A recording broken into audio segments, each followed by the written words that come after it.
So the colors I used for this kit, I used these 3 RIT dyes, denim blue, dark brown, and pearl gray. I used about a half of a little package of the pearl gray, which I'm out of now. I've got to get some more. The dark brown, I barely used either of these because I'm on a mission now to get paler kits. So I used, just covered the bottom of my glass with the dye and then filled the glass about 70%. So I'm also gonna, on the next kits I try, probably use a little bit more dye, but not much.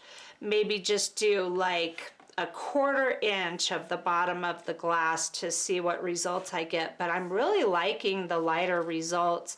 I also, this is one of 3 kits that I did where I folded all the pages because I've been seeing the beautiful mirror images that people have been getting for a very long time now doing this.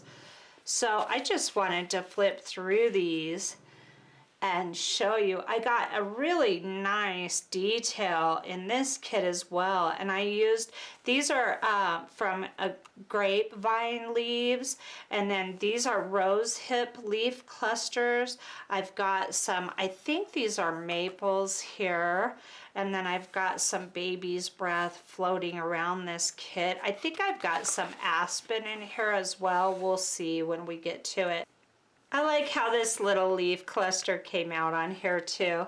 And you know, just find stuff that's in your area and experiment with it. It's all any of us can do is just experiment.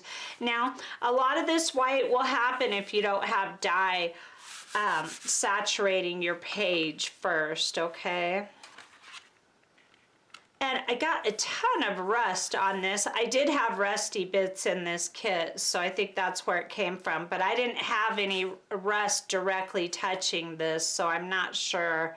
It's just so magical doing eco dyeing. And there's so many great videos on here of different people who have done this. So I like to binge watch eco dyeing videos myself. They're all upside down. So here's some more of those grapevine leaves and those tree branch leaves. I folded them, so now they're all kind of backwards and weird, and I don't know if I could have done a better job of that or not. Like, this is upside down, so I'm gonna have to kind of watch that.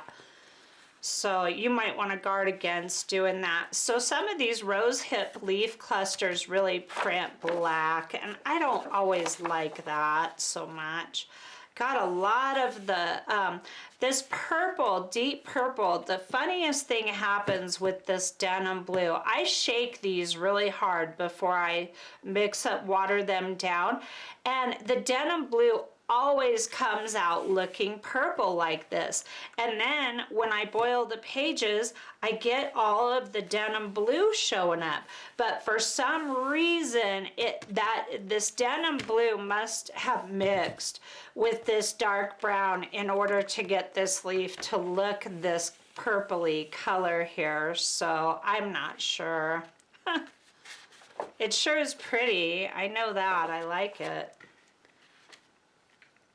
Here's, of course, the grate page, and I'm getting much better results putting leaves on the grate, and I always put the veins facing the paper, of course, so you'll want to make sure you do that when you try this, if you use the grates like I do. A lot of purple in this sheet here, and I did not use any purple, so a lot of yellow too. I think I used a little bit of onion skin in this kit. Not a whole lot, because I didn't really see it showing up much. And then here's the other grate page. So at least I'm only getting this on half, but I'm liking how they're coming out with all the leaf prints on top of them. It's almost like, I don't know, some kind of urban grunge eco dye style look. So again, I am so glad that you stopped by for yet another eco die kit, and I'm going to be doing a lot of these paler, lighter kits this season while I have the chance. So stop on back by, hit the like button for me please, it helps me a bunch, and of course as always I invite you to subscribe. Thanks for coming over, and I'll see you next time. Have a great day.